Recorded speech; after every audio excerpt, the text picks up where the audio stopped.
Il y a des défaites qui font mal et il y a celles qui te disent la vérité. Ce Nigeria-Algérie n'était pas un simple quart de finale, c'était une collision, un choc frontal entre une équipe en reconstruction et un rouleau compresseur. Score final, 2-0 pour le Nigeria, mais ce score est presque flatteur pour l'Algérie, parce que ce soir-là, les Super Eagles n'ont pas gagné. Ils ont imposé une loi. L'Algérie débarquait dans ce quart de finale avec une réputation lourde comme une armure. La meilleure défense du tournoi. Une équipe rigoureuse, organisée, compacte comme une forteresse. Depuis le début de la CAN, personne n'avait réussi à vraiment la fissurer. Chaque ligne était à sa place. Chaque déplacement était contrôlé. Chaque erreur était immédiatement corrigée. Sur le papier, c'était une muraille. Mais le football n'est pas une feuille Excel. Et certaines équipes ne cherchent pas la porte, elles passent à travers le mur. Le Nigeria ne venait pas avec des intentions. Il venait avec une tempête. Osimhen, Lookman, Iwobi, 3 noms, 3 lames, 3 accélérations capables de faire exploser n'importe quel système défensif. Dès les premières minutes, on sent quelque chose d'étrange, une tension, un malaise. Comme si l'Algérie comprenait déjà qu'elle allait passer la soirée à courir après des ombres, parce que ce Nigeria-là ne te laisse pas respirer, il t'étouffe, le pressing est constant, organisé, implacable. Chaque fois qu'un Algérien touche le ballon, une silhouette verte surgit, puis une deuxième, puis une troisième. Tu lèves la tête, il n'y a personne. Tu baisses la tête, tu es déjà encerclé. C'est un piège qui se referme lentement, puis brutalement. Le Nigeria ne défend pas. Il chasse, et très vite, la meilleure défense de la CAN se retrouve à faire ce qu'elle déteste le plus, subir. Et puis, il y a cette action, celle qui résume tout, celle qui raconte le match mieux que n'importe quelle statistique. Le deuxième but du Nigeria ne sort pas de nulle part. Il est la conséquence directe de cette chasse permanente, de ce pressing étouffant, de cette Algérie déjà sous l'eau depuis de longues minutes. Maza reçoit le ballon. Il contrôle. À peine le cuir touche son pied que le piège se referme. Boum! Lookman surgit dans son dos. Iwobi coupe la ligne de passe. Calvin Bassey jaillit comme une bête lâchée. 3 Nigérians, un Algérien. Aucune échappatoire, aucun temps, aucun souffle. Maza est piégé, enfermé, asphyxié. Bassey récupère, sans paniquer, sans forcer. Une touche pour se rééquilibrer, une autre pour écarter le jeu. Renversement immédiat. Et en 2 passes à peine, le Nigeria est déjà dans les 30 derniers mètres algériens. C'est ça, le football moderne. Un football de transition, de pressing synchronisé, de verticalité brutale. Pendant que l'Algérie réfléchit encore à sa sortie de balle, le Nigeria, lui, a déjà changé de camp. Une demi-seconde de retard, un seul battement de cœur. Mais à ce niveau-là, une demi-seconde, ce n'est pas un détail. C'est une condamnation. Et pendant que le Nigeria étouffe l'Algérie, pendant que le pressing broie les sorties de balles, une silhouette reste étonnamment silencieuse. Victor Osimhen. En première mi-temps, il est là, mais presque invisible. Pris dans la toile d'Aït Nouri, contrôlé par Ben Baini. Chaque appel est suivi, chaque course est coupée. Osimhen lutte, Osimhen s'énerve, Osimhen touche peu de ballons. On pourrait croire qu'il est hors du match. On pourrait croire que la défense algérienne l'a neutralisé. Mais les grands buteurs ne jouent pas le même jeu que les autres. Ils ne cherchent pas à dominer 90 minutes. Ils attendent une seule faille, une seule respiration, une seule erreur. Et cette erreur arrive dès le retour des vestiaires. 47e minute, un centre part. Pas spectaculaire, pas parfait. Mais dans la surface, Osimhen a déjà pris une demi-longueur d'avance. Il saute, il s'élève, il frappe, la tête claque. Le ballon fuse. Les filets tremblent. But. Froid, précis, implacable. Pendant 45 minutes, il avait été contenu. En 2 secondes, il a puni. C'est ça, un tueur. Pas besoin de 10 occasions. Une seule suffit.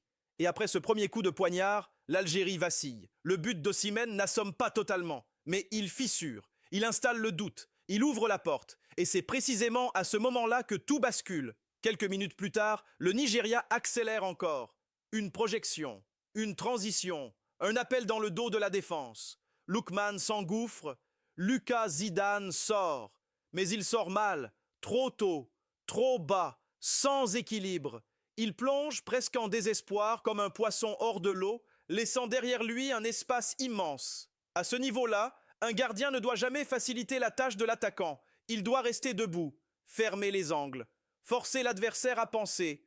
Mais là, Lookman n'a rien à penser. Le crochet est évident, la finition devient simple.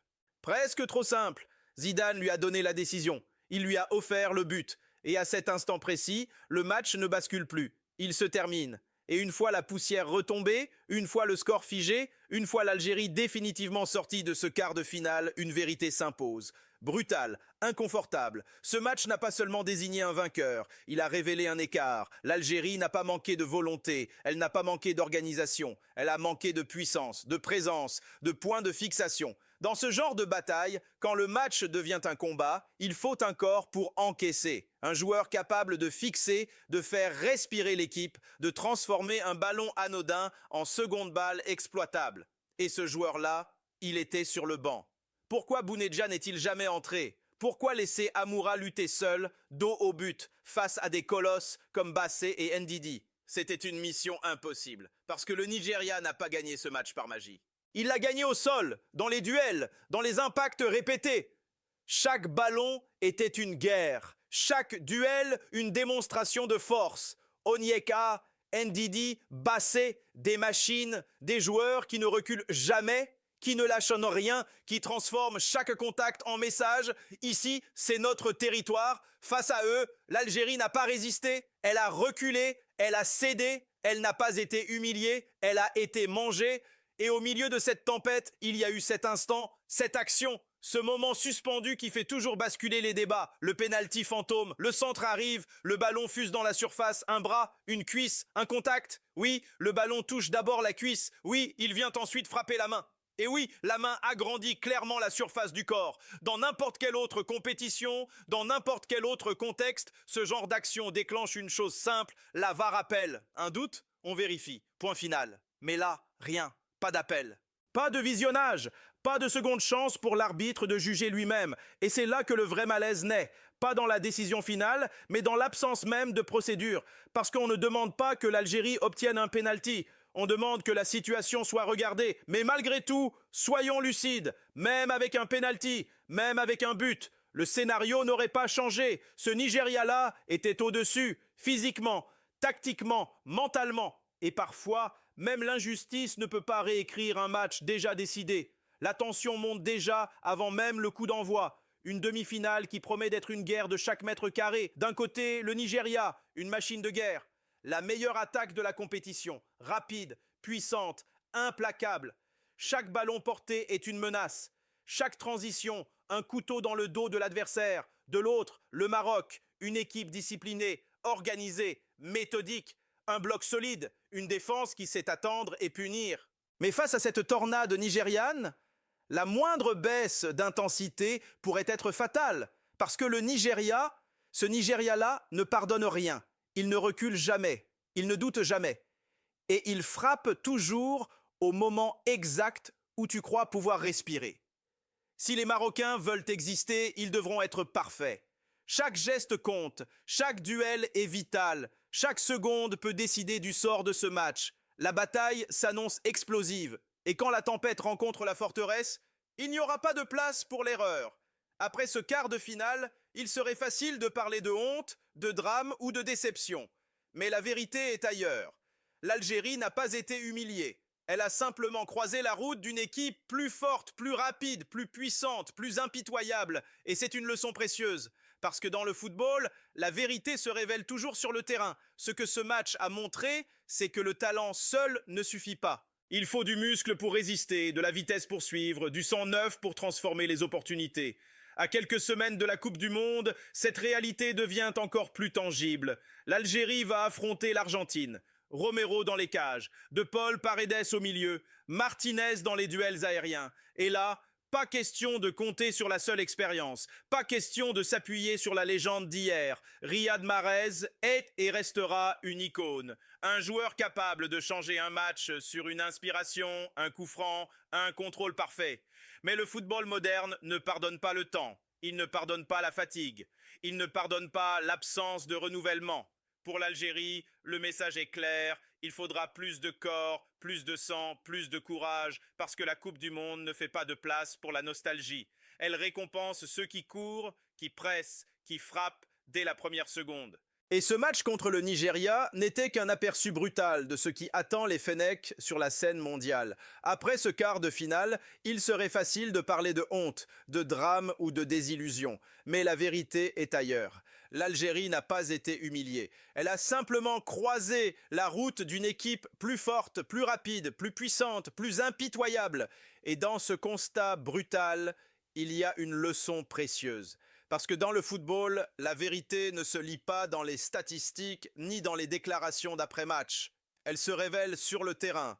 Ce match a montré une évidence. Le talent seul ne suffit pas. Il faut du muscle pour résister, de la vitesse pour suivre, du sang neuf pour transformer les moindres opportunités. À quelques semaines de la Coupe du Monde, cette réalité devient encore plus tangible. L'Algérie s'apprête à affronter l'Argentine, Romero dans les cages, De Paul et Paredes au milieu, Martinez dans les duels aériens. Et là, pas question de s'appuyer sur la seule expérience, pas question de compter sur la légende d'hier. Riyad Mahrez est et restera une icône, un joueur capable de changer un match sur une inspiration, un coup franc, un contrôle parfait. Mais le football moderne ne pardonne pas le temps, il ne pardonne pas la fatigue, il ne pardonne pas l'absence de renouvellement. Pour les Fennecs, le message est clair, il faudra plus de corps, plus de sang, plus de courage, parce que la Coupe du Monde ne fait pas de place pour la nostalgie. Elle récompense ceux qui courent, qui prestent, qui frappent dès la première seconde. Et ce quart de finale contre le Nigeria n'était pas qu'un match perdu, c'était un aperçu brutal de ce qui attend l'Algérie sur la scène mondiale. Un rappel que pour survivre, il faut évoluer et que la légende, aussi grande soit-elle, ne fait jamais gagner à elle seule.